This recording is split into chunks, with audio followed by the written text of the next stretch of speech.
Kolkata metro রেলের বিরুদ্ধে উঠল গুরুতর অভিযোগ। ধর্মতলা মেট্রো স্টেশনে চলমান সিঁড়ির হাতলে কাটল হাতের আঙুল। রক্তাক্ত অবস্থায় মেডিকেল সাহায্য না পাওয়ার অভিযোগ বছর আসে শ্যামপ্রসাদ ঘোষের। গতকাল হাওড়ার ময়দান থেকে মেট্রো করে ধর্মতলা পৌঁছে ঘটে দুর্ঘটনা। পরিবারের লোককেই বাইরে থেকে বরফ এনে চিকিৎসার ব্যবস্থা করার পরামর্শ স্টেশন মাস্টারের। মেট্রো পরিষেবা নিয়ে উঠছে প্রশ্নচিহ্ন।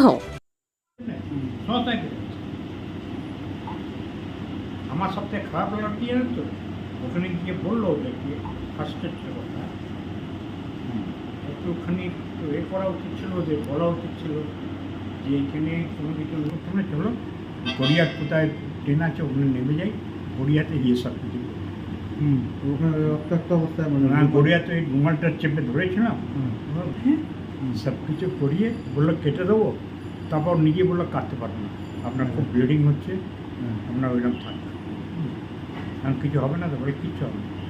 ওখানে কি আরপিএফদের কাছে বকেছিলেন নাকি? আরপিএফের কাছে বললাম, তারপর দেখি একজন অফিসার ছিল, এটা কি বলবি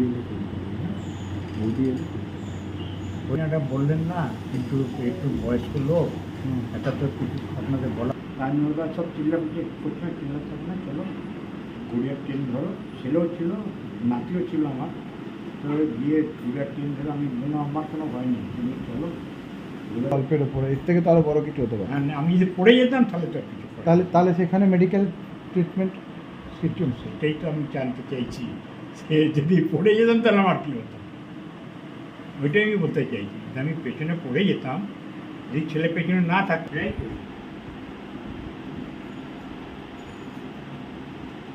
এইগুলো দেখে রেখেছিল। হ্যাঁ হ্যাঁ হ্যাঁ ঠিক তো, সব দেখি সঙ্গে সঙ্গে এগুলো আসছে? সর্বতল সর্ব- সর্বত হ্যাঁ, যে সর্ব। ওদের থেকে বড় বরফ নেবো, ওই রকম বরফ আমি নিয়ে এসে এই কাটাতে দেবো? প্রথম কথা হচ্ছে আমাদেরই যেতে হবে, যেতে গিয়ে বরফ নিয়ে এসে নাকি দিতে হবে। আমরা তাও কি মানে হাওড়া ময়দান থেকে ধর্মতলা পৌঁছে ধর্মতলা পৌঁছেছি, পৌঁছে ওই ধর্মদাতে উঠছিলাম উপরে, বাইরে বেরোবো, মানে গড়িয়ার এটা ধরতে গড়িয়ার হবে। ওইটা তো ধরতে গেলে ওই উঠে আবার বেরিয়ে পরে গিয়ে change আবার করতে নেমে হবে। যেতে হবে ওইখানে। ওতে তো আমি তো নেমে গেলাম, কোনো মেডিকেল পাওয়া যায় না।